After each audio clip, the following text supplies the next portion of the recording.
Perfect. Awesome. Well, hey, so getting straight into it, first and foremost, as always, I want to thank our awesome guest speakers. Today, we are very blessed to have Miss Natalie Bodnar. She is a medical student, an MBA student, and very active in the policy community regarding education for medicine. So we'll get into her bio in a few moments. Outside of that, I definitely want to thank Birdville ISD, Fort Worth ISD, our incredible partners at Texas A&M University, our friends at TCU, and the other universities and colleges that we work closely with, either for career mentors, guest speakers, or just in general. It's always awesome to have you guys come together. TILBM started with the goal of helping provide y'all with folks who lead by example and give wisdom that they've personally earned.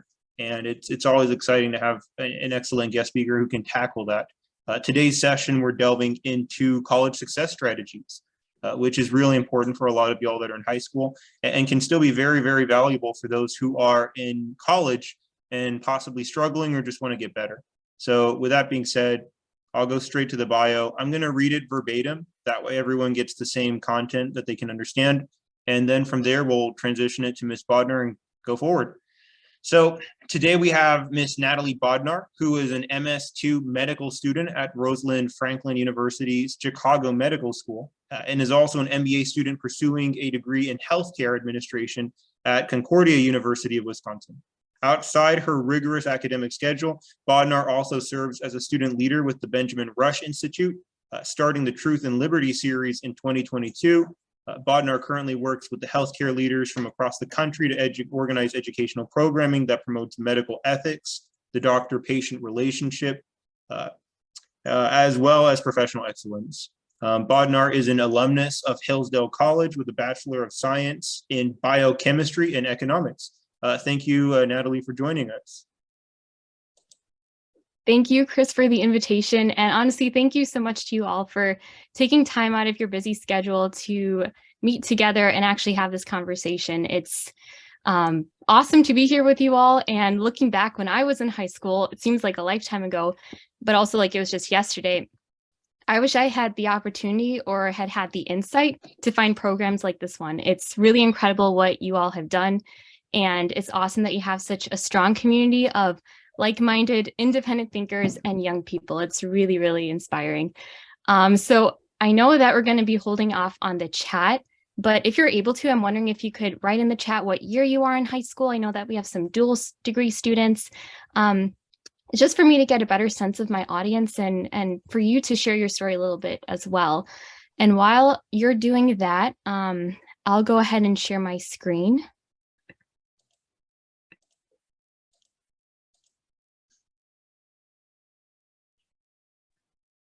Unfortunately, it looks like I'm not able to share my screen quite yet. Oh. Okay, so we have some people graduating in 2-3 years. So we have some freshmen and sophomore high school students in the class. That's awesome.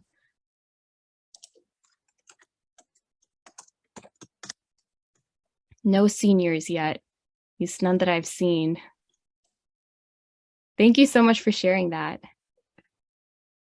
Okay, and it looks like I am able to share my screen, so I'm going to go ahead and do that.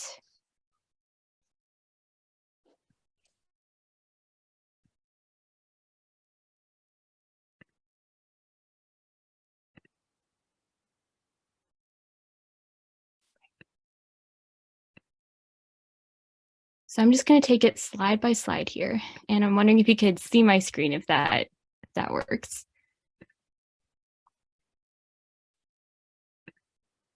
So I personally have always been frustrated by people who have said that they've planned for college, as if there's some sort of guidebook on how to be the most successful college applicant. And I just want to give you a newsflash, and I'm sure you've heard it from many people. There is no perfect way to plan your way to college or to plan your way to success, but there are strategies. And so hence the title of this presentation and today's event.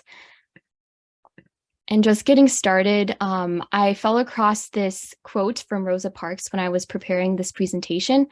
Rosa Parks once said, "I have learned through the years that having one's mind made up reduces anxiety. Knowing what must be done eliminates dread."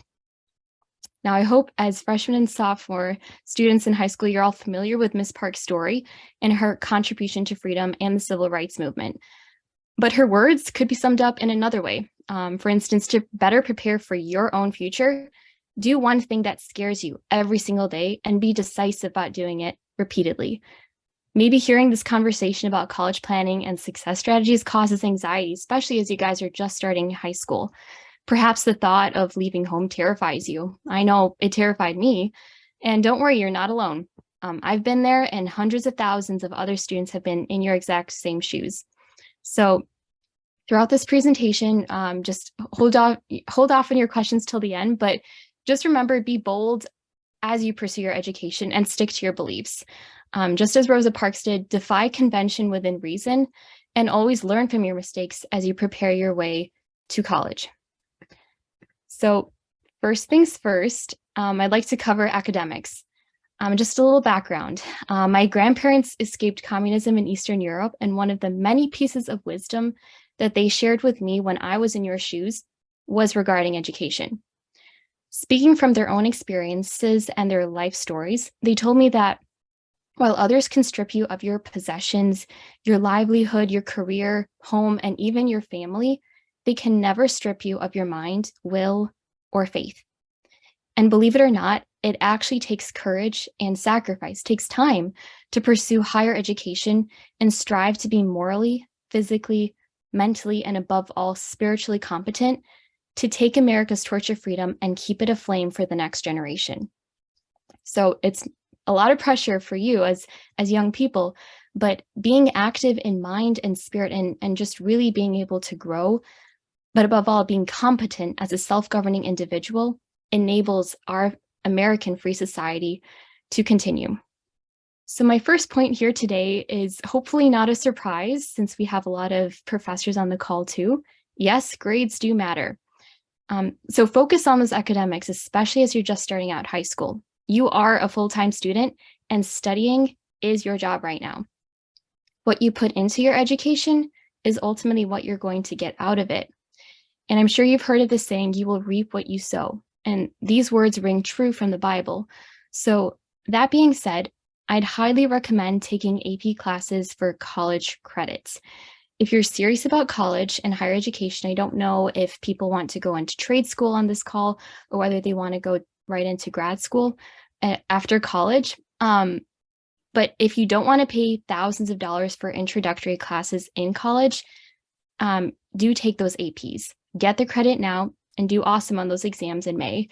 And then you're able to take the fun, interesting electives later on in college.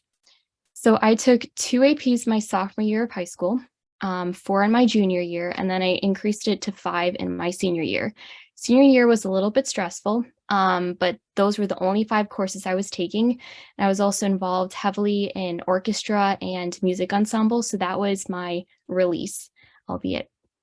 And actually, having taken both AP Macro and Microeconomics pretty early on in high school, I was actually able to take an economics elective, Austrian economics, my first semester in college.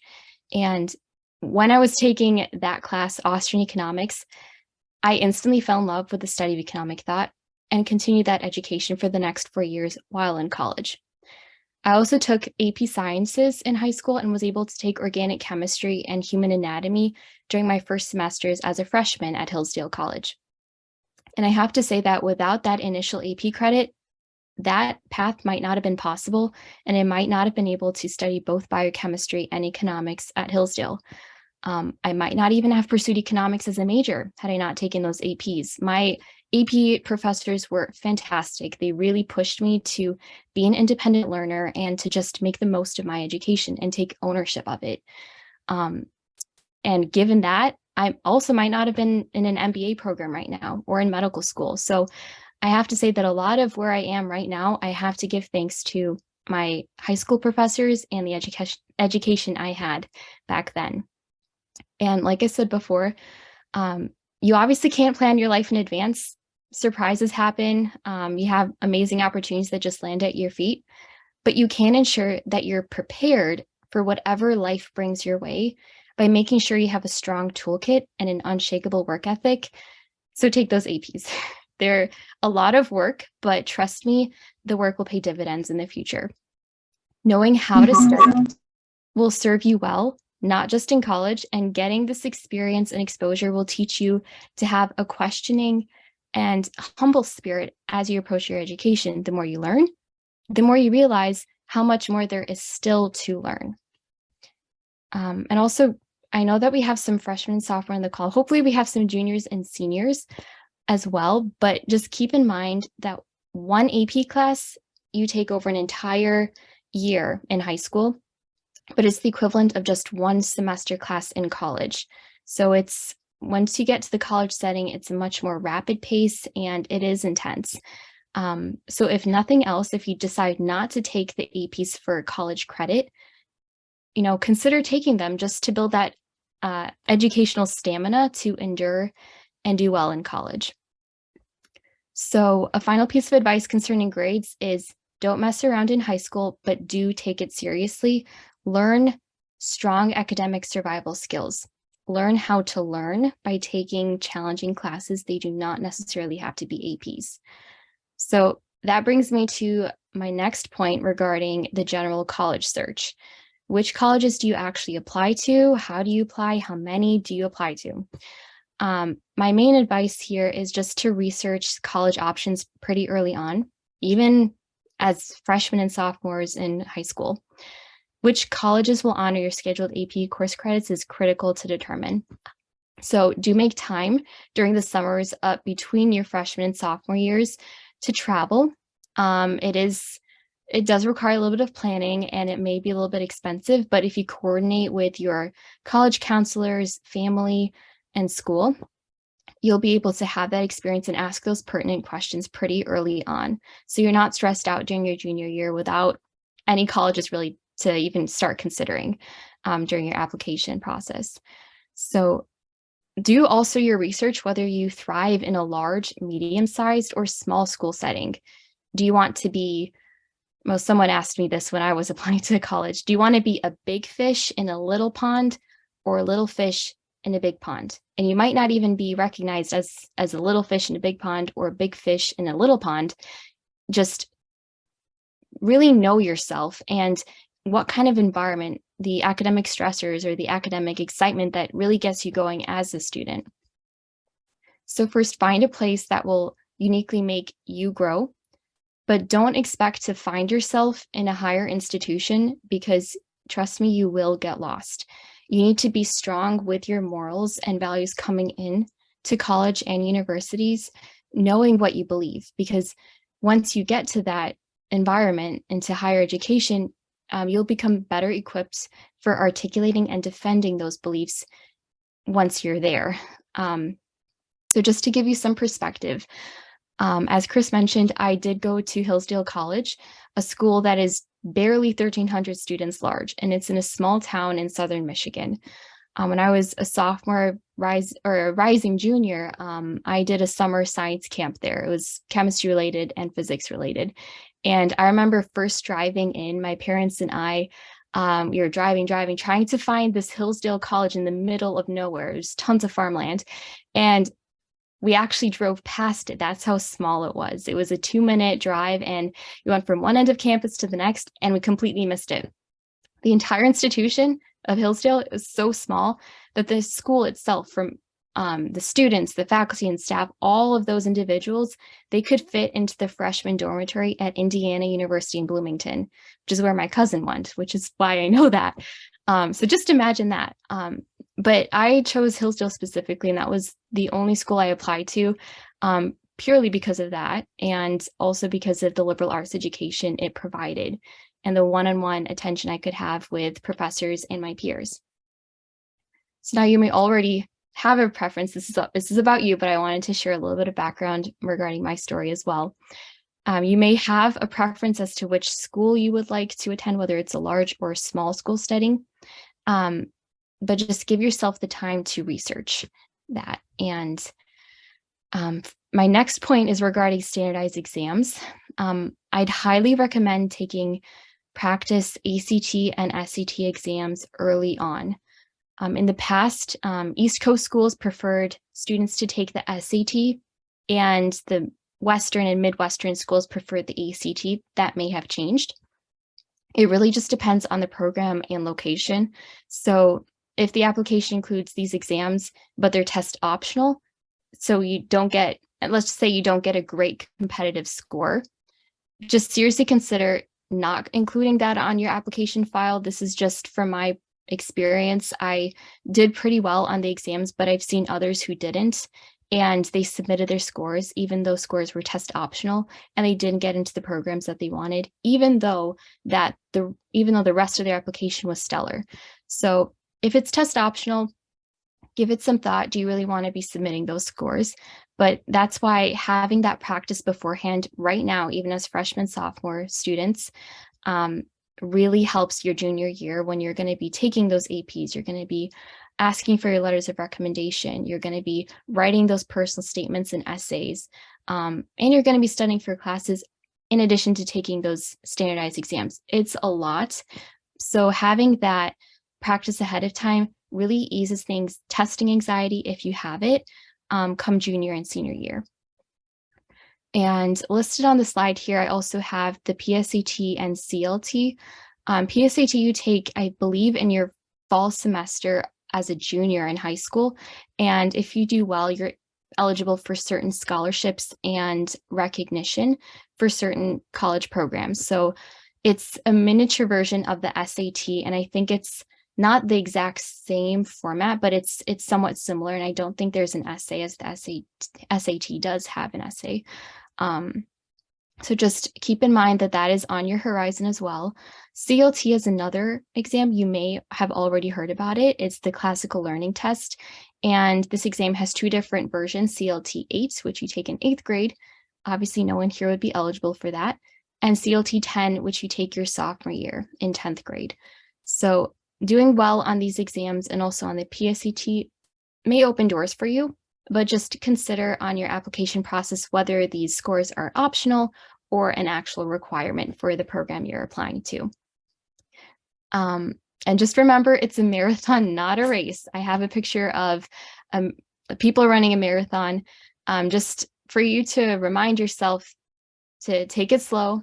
Slow and steady wins the race, but you're in it for the long haul. So do be sure to do your research ahead of time and give yourself time to prep. And my last point regarding academics is just to be a prolific reader and writer. Even if you don't enjoy reading, it is having that critical thinking skills and being able to articulate yourself well via the written word and also in public forums. It really will help you in the long run. So one thing that I heard from many professors at Hillsdale was to always pick up a book when traveling. If you're on a plane, have a book. If you're driving, if you're a passenger in a car and it's a long car ride and you don't get car sick, open up a book. There's really nothing like it, getting familiar with those characters and just really having that wonderful escape and really digging into a creative realm that you're not able to do in your everyday life. It will help you with building your writer's voice and also just being able to understand different personalities and being able to analyze various things. And you can be a science-minded person and love to read. And the tools that you gain from reading is amazing. And I'm sure many of your professors can attest to that.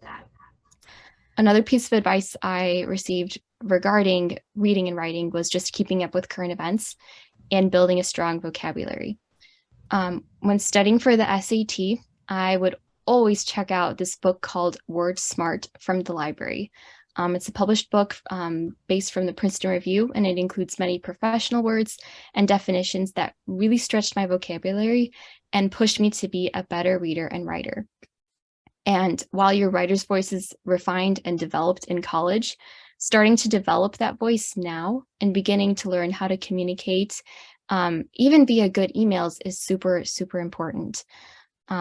Sometimes you may not have the privilege to interview in person for that job that you really, really want, or you might not have the opportunity to speak over a phone call. So what you may end up doing in communicating with these people is just via an email or a personal statement. And that's all the admissions counselors or your future employer will ever know about you and from you.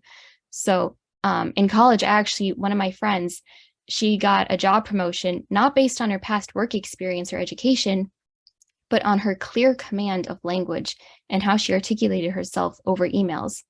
That was pretty impressive. And I am always amazed at that and how she was able to accomplish it. But it was just being able to communicate well. And she's now an executive manager at a finance company, originally hired as a secretary. So bottom line, learn how to be a critical thinker and be a prolific reader. Now, my next slide here is about lifelong skills. Being ready for college is not just about academics. Keeping a balanced perspective on life and education is about finding that golden mean and diving deep into a moral heart education.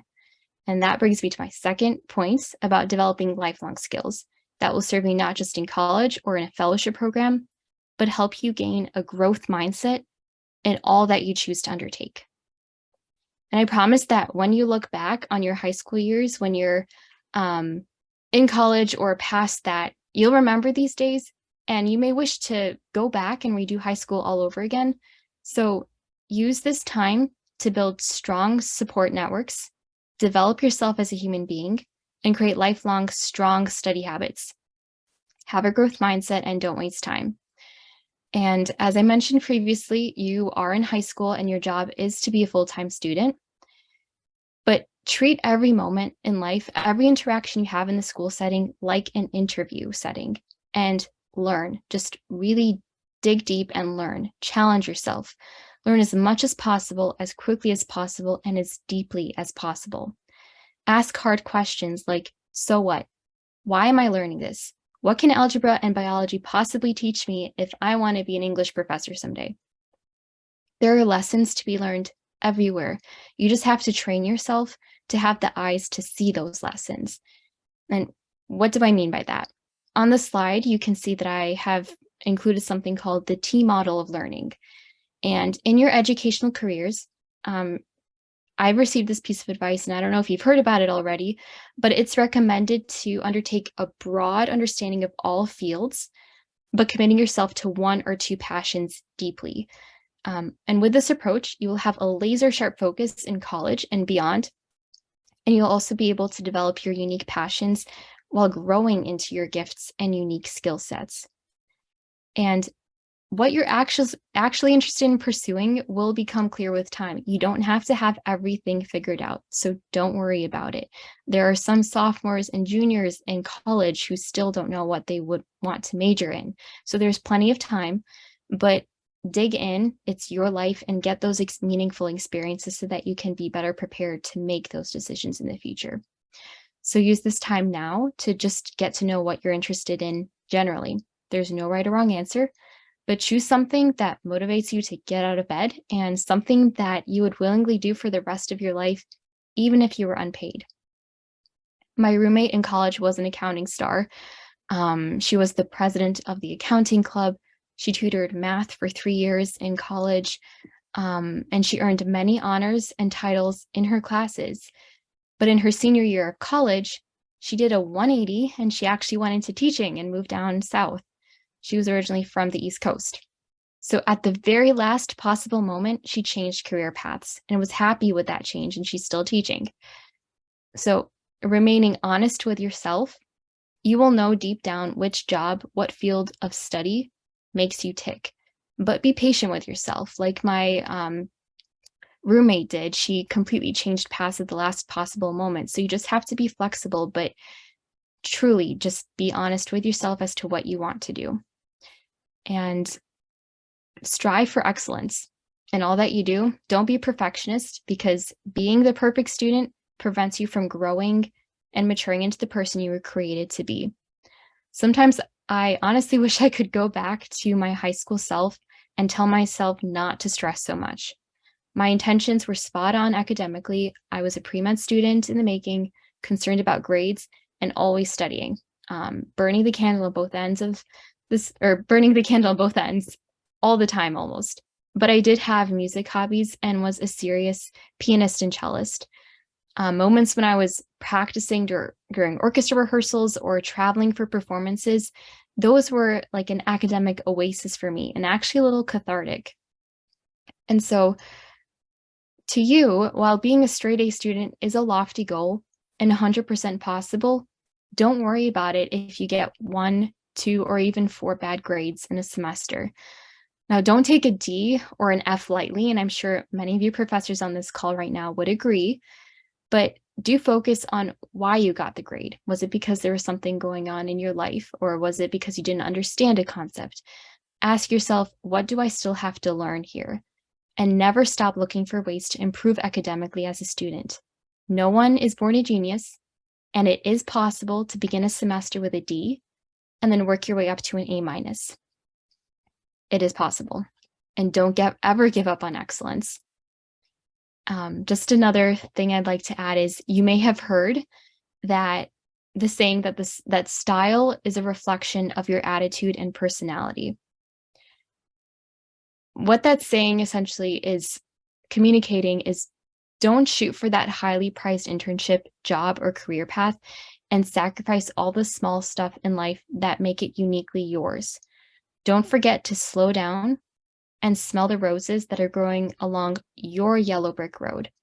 You will find your niche, your career home, if you take the time to discover it. So be focused on how you go about your daily life, about how you ask questions, about what sort of career options you're actually researching, and you'll get down that yellow brick road and you'll get to where you belong.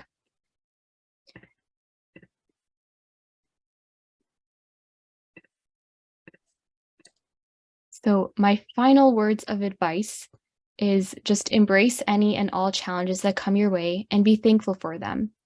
You will grow stronger for it. And so in this final section, I'd like to change up how I'm presenting a little bit and just like to share some generic life skill sets to learn through a series of challenges.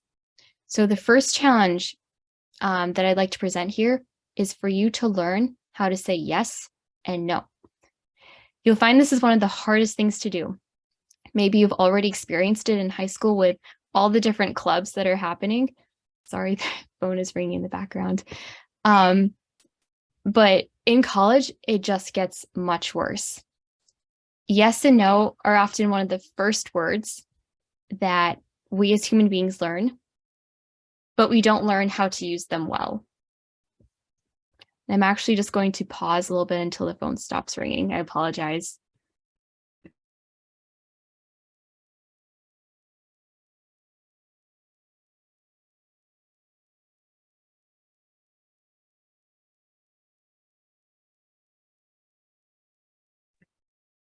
Thanks for your patience. So as I was saying, learning how to say yes and no to certain academic demands and extracurricular activities is critical. So to do this, you have to learn time management and be goal-oriented. You've probably heard the phrase already, he who fails to plan, plans to fail. Guess what? It's true. My most stressful weeks in college were the weeks I did not keep myself accountable and neglected to write things down because I was just too busy. Be it assignments, club meetings, office hours with professors, lunch and dinner dates with friends. If I didn't write it down, I sometimes forgot about it. And that caused a lot of unnecessary stress. So I'd highly recommend investing in a daily planner in high school, college, and beyond, and setting yourself weekly goals the week before, and also setting yourself daily goals the night before the day even begins. Just be disciplined about your time. And this advice honestly goes towards any endeavor. If you're interested in a particular fellowship or internship, do your research. Reach out to the faculty and staff involved. Have those phone calls. Ask those questions. It's your responsibility to know whether the program is worth your time. So talk to people who've attended, understand the fellowship expectations, and come to terms with whether this program will actually help you get to where you're wanting to go. And remember, you're competing only against yourself. So strive for excellence in all that you do, but don't forget to encourage yourself too. One of my friends from college, he was struggling to find motivation to get through each week. He ended up actually transforming his Wednesdays every single week into ice cream days. He had an incredible sense of self-command. He would restrain himself from eating any ice cream during the week, and Wednesdays were his only days that he would actually eat ice cream to. Hence, he looked forward so much to those Wednesdays. And he literally called Wednesdays ice cream days. So I know that's a little bit of an aside, but it's something that you can incorporate into your schedule, something that you can plan a little in advance, and just really be excited about each week, every opportunity that you have, and the time that's been given to you. Anyway, so just going back to time management, set boundaries on your time. Budget your time, but do invest in yourself. You will find that time is arguably one of the scarcest but most neglected gifts we could ever be given. So live today like it's your last, because time really does fly. Don't waste it. I've said it before, but don't waste the time you now have in high school. Study hard, play hard, and rest hard. But also make time, or consider to make time, to attend events, lectures, and programs outside of your normal high school, outside of your normal class time. Attending those things often serve as great opportunities to network, ask more questions, learn about others and yourself, and enrich your education. So my first challenge, again, was to learn how to say yes and no, to learn how to manage your time better, and to be more proficient at that. You'll learn even in college that is a skill set that constantly is changing and constantly being pulled in all sorts of different directions. But it's something that you just have to keep in mind when you're in high school, applying to college, and beyond. So my next challenge to you is to be vulnerable. This was an interesting challenge that was brought to my attention by a good friend of mine, but I'd like to tailor it more towards building solid friendships and networks professionally.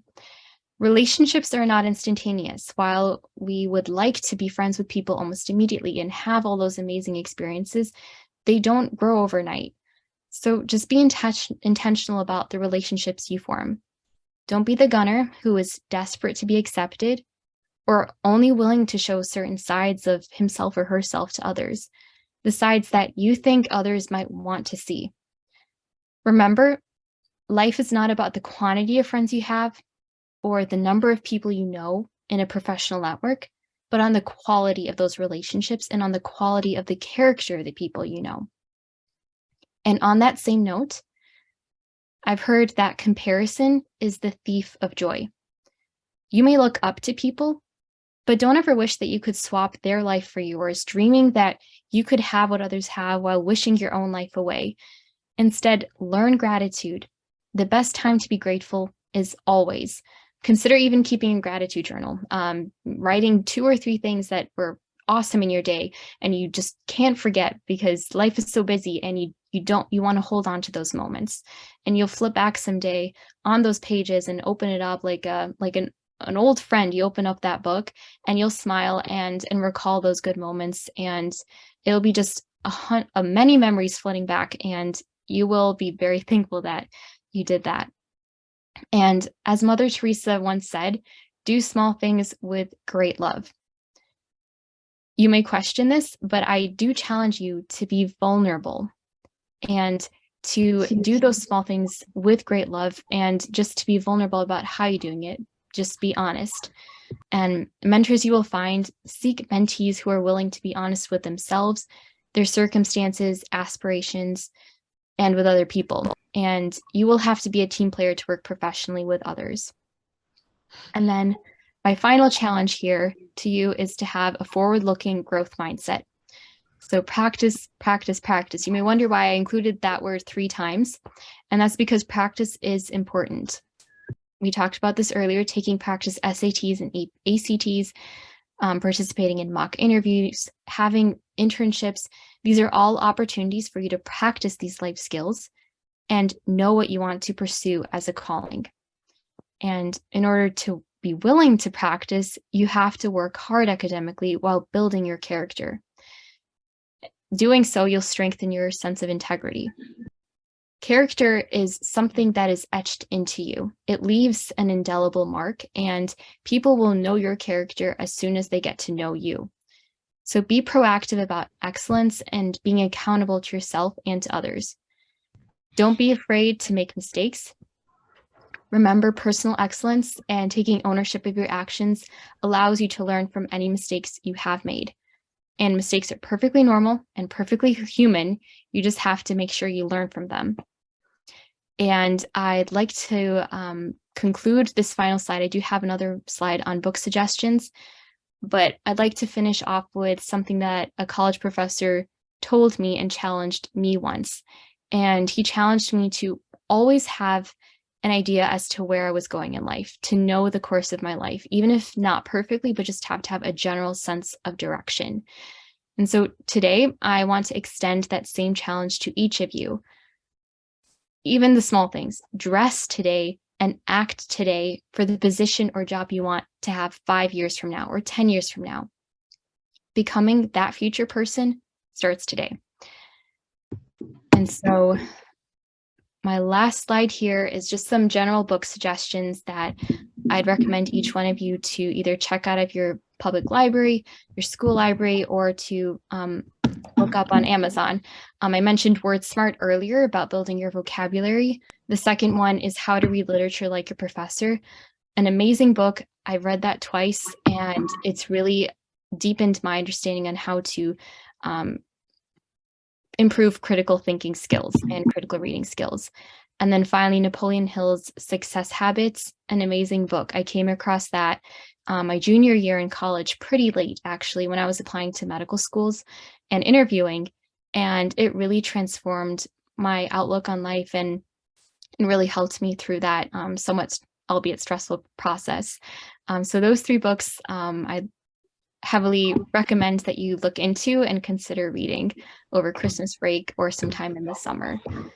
And my final slide is a generic question slide, and I wanted to open this up now to a Q&A session, and also thank each and every one of you for attending and for listening, and thank you again for this amazing opportunity to speak.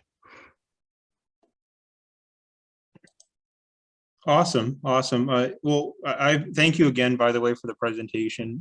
I think it's really cool. I will be opening up the chat to questions in the next few moments. Real quick, though, I did get a couple of questions from the students I do want to flag first, just so that they don't get lost in translation. And just to give you some context, I know that Chancellor Gerard flagged it as well a few moments ago. A lot of the students that are here today are dual credit students through the collegiate academies at Fort Worth ISD and Burville ISD. So thankfully, they're going to get to tackle their first 2 years of college while in high school.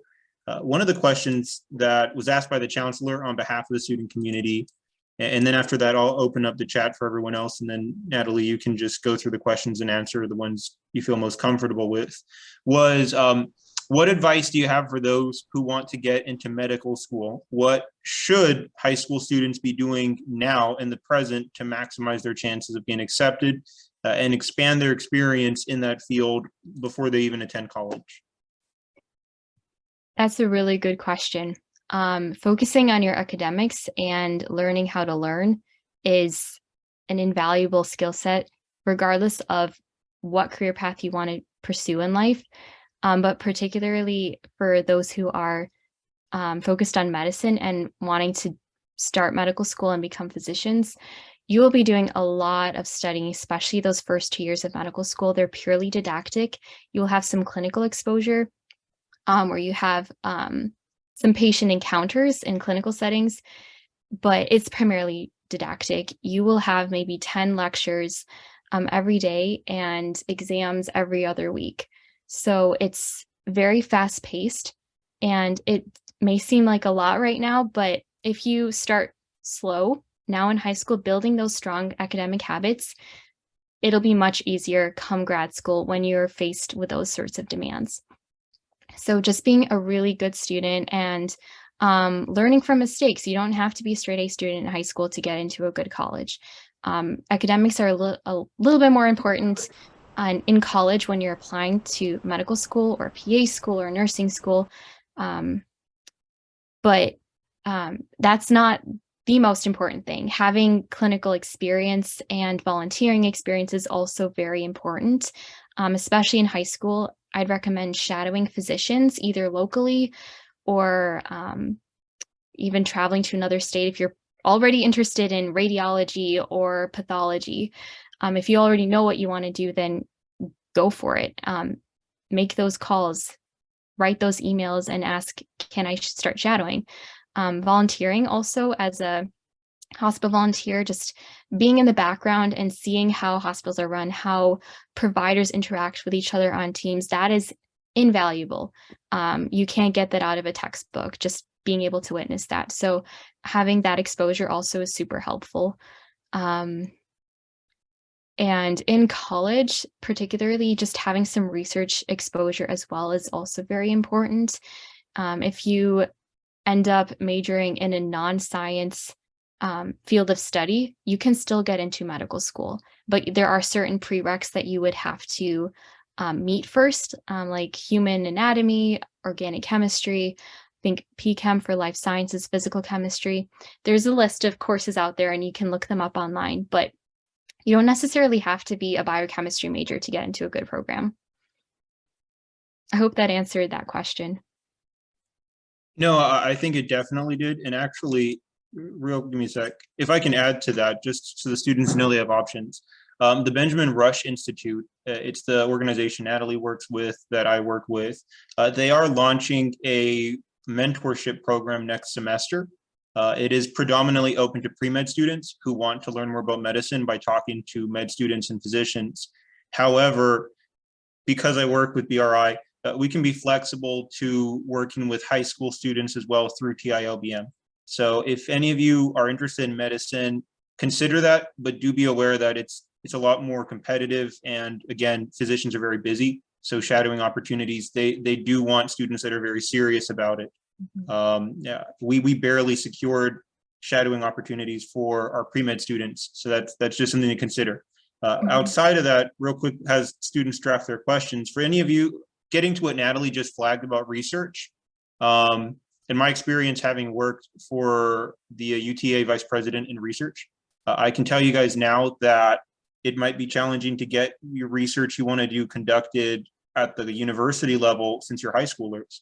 But TILBM does publish its own research that is high school written, but edited and corrected and polished up by faculty and staff at universities.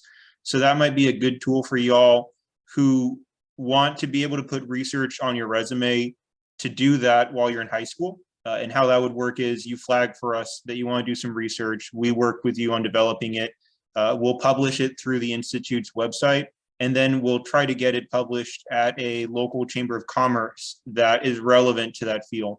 So again, that's another thing that requires students to just take the initiative and have their own self-discipline to do the work, but there are pathways for you guys to do that.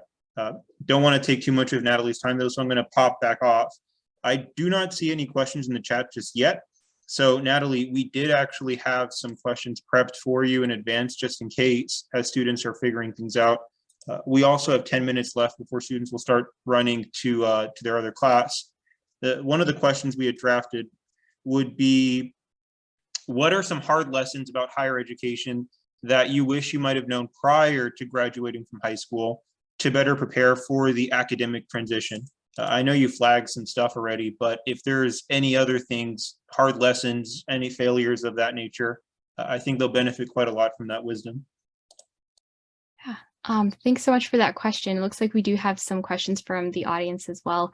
I did cover that a little bit in my presentation, but being okay with making mistakes, even in the university and college setting, it is daunting because you feel like you're under a microscope, right? You're focused on the next step, on applying to grad school or whatever you want to do after college. Being okay with making mistakes right now, and just make sure you learn from those mistakes. That's probably the best advice I could give right now.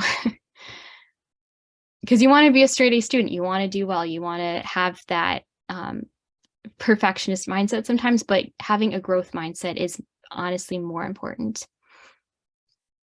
Awesome. And I do notice that Joseph Lewis has a question. Joseph, if you want to ask it or type it, let's hear it. I was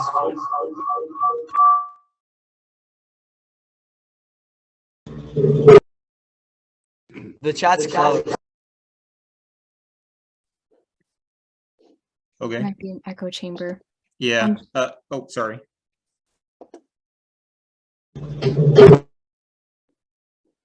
make it easy for, oh, sorry, I was going to say, just to make it easy for Natalie, if you guys could put it in the chat, I know y'all probably are starting to develop questions. That might be the best pathway for her to get a really clear understanding of what you're asking and then to answer it to the best of her abilities. Excuse me, sir, the chat's disabled. Chat's disabled. Okay, that explains a lot then. Well, here, I just unlocked it. Apologize for that, folks. Well, shucks. Thank you. Okay, awesome.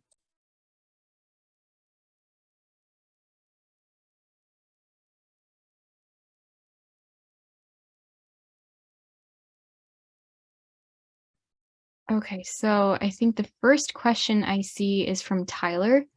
The question goes, have you ever seen someone be accepted while not to include the scores of their standardized test, particularly in reference to relatively competitive colleges?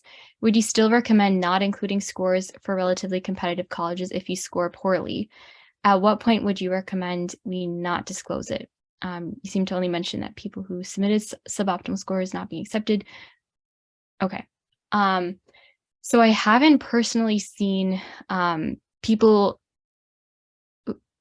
seen someone be accepted while opting not to include the scores. I haven't seen that happen, but it's just something that I've observed, that people who are amazing candidates, their character really shines out. They've had an amazing work experience where they work in high school while balancing a difficult academic schedule. They've done so many different extracurricular activities and internships and fellowships, but they just weren't very good at taking standardized exams.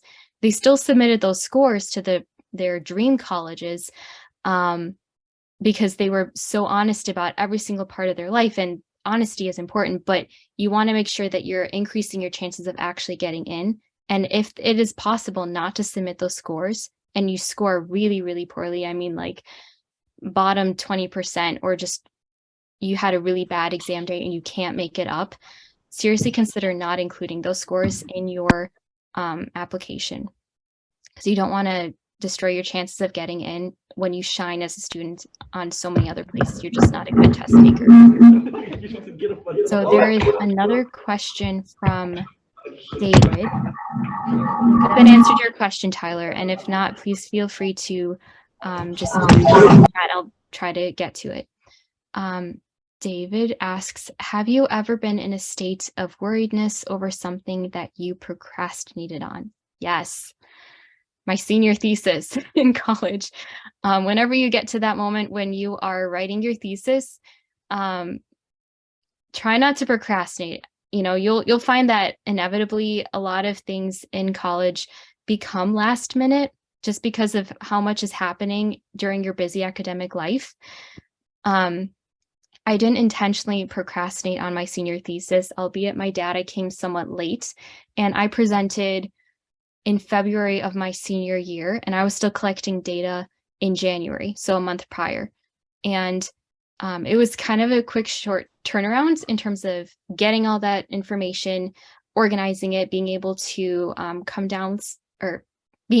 up with some conclusions and then present it to a large audience. It was a short turnaround time, but it was somewhat out of my control. And I guess you could say I procrastinated on it. It did cause anxiety, but everyone who wanted to get honors in the biochemistry department and chemistry departments at Hillsdale had to present a senior thesis. So it was nice to know that others were there with me, right alongside me, doing the same exact work. And we just really encourage each other. Iron sharpens iron. And I think being in that environment with like-minded peers helped relieve some of that worriedness and anxiety. So I hope that answered your question, David. And if not, please feel free to unmute yourself and ask further questions. Otherwise, I'll try to get to some more later on in the chat. So Tyler asked again, in my experiences, AP courses focus on quickly cramming in particular topics, which would lead to a discouraging of exploration of particular ideas within the subjects themselves. I believe that this would discourage inquisitive minds. Could you expound your earlier statement that AP classes would encourage that inquisitive mindset? Absolutely, and that was actually one of the things I encountered quite a bit in my experiences in high school. I took 11 AP courses, and it was a little frustrating that my studies were somewhat focused on that one exam in May, that 3-hour, 4-hour exam. And if nothing else, it piqued my curiosity to dig deeper. So I would study hard during the academic school year for those exams, making sure that I was doing well in all my classes, completing assignments on time, and really setting myself up for success come May during AP season. But during the summers afterwards, I would often explore the things I had learned during the school year. I didn't get any summer jobs, but I spent a lot of time volunteering and camping, and I also made sure I had time to dig deeper into the stuff I had learned throughout the school year. So while, yes, it was a little frustrating that I had to kind of study to an exam, like any standardized exam, but it still piqued my curiosity to dig deeper. And I think a general piece of advice that anyone can really receive or give is just to remain curious and never stop learning. I hope that answers your question, Tyler.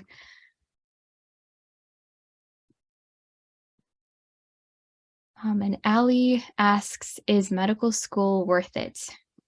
I guess, Allie, it depends on what stage of the medical school process you're at. I'm assuming you're interested in medicine and you'd like to be a PA or a podiatry student or a physician someday. Applying to medical school, it is intense. You have to have all your letters of recommendation prepared. There's this standardized exam called the MCAT. You can take obviously before you apply, and you can take it whenever. People sometimes take gap years after they finish college before applying, and that's when they take the exam. So generally, yes, is medical school worth it? Because I'm reminding myself of where I want to be in just a few short years, and that's helping patients, being in the clinical setting, and having that awesome patient-physician relationship. So I am putting in the time, the study, and the sacrifices now. I'm hoping that that will pay off in the future. So yes, it is worth it. And if Allie, your dream is to be a physician someday, go for it. It's a long journey, but it's definitely worth it. You just know that it is a journey. So you will have moments where you don't want to go forward, you want to stop, or you want to quit. And you have to remind yourself of why you got into this whole process and journey in the first place. So just being honest with yourself through it all is super important. So it looks like we have another question. How long did it take for you to accomplish your goals in the medical field? And what did you do to prepare yourself to get yourself to where you are now? So arguably for that first question, I am still trying to accomplish my goals. I finished my second year of medical school in May. I took boards in August, and I'm actually on a leave of absence between my second and third year, completing an MBA in healthcare administration. So I am taking somewhat of a lifelong approach to accomplishing my goals in the medical field. It would be awesome to start up my own private practice someday, although that is a lofty goal. It would still be awesome, maybe 10, 20, 30 years down the line, to join a private network of other physicians and have that clinic open for patients. So how long did it take for you to accomplish your goals? I don't have a good answer for that, unfortunately. And your next question is, what did you do to prepare yourself to get yourself to where you are now? I really focused on studying hard in high school and college. Like I was definitely a bookworm, and I would spend my first year in the college library quite a bit. But I honestly think that having that time to really know myself as a student, know my weaknesses, know my strengths, that really helped me when I was studying for the MCAT. And I'm not the best standardized test taker, so preparing for that exam was difficult, but I knew myself as a student pretty well. And so I could create a more personalized schedule for myself when I was studying for that exam. So I know that I'm speaking from my personal experiences as a medical student and also as a previous pre-med student applying into the medical field.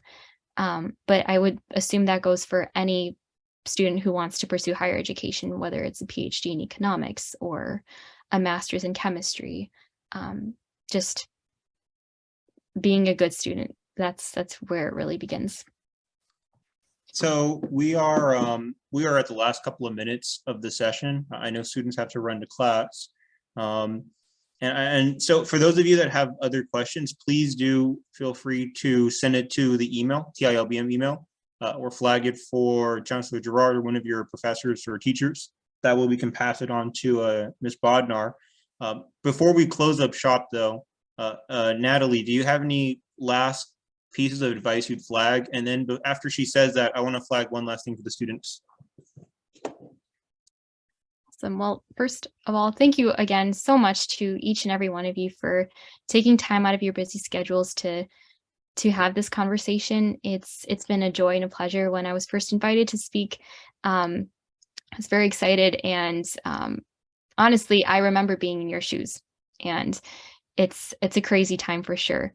But I guess just some parting words of advice. Remember those 3 challenges that I shared on that last slide. And be genuine in all your relationships. Be intentional about the small things in life, because you can take large steps, you can take large jumps, but if you're not able to make those small steps, if you can't have good one-on-one conversations with people, if you can't be open and honest, then making those large jumps in your career or in education will be difficult. So I guess just be genuine, be yourself, and never stop being curious about learning. Awesome. Hey, I really appreciate the time you've shared. I know that you're incredibly busy. And again, I appreciate the ISCs letting us do this. So you probably can't hear some of the students, but I do suspect some of them might be clapping or thanking you. And we really do value your time and energy. You guys are so sweet. Thank you.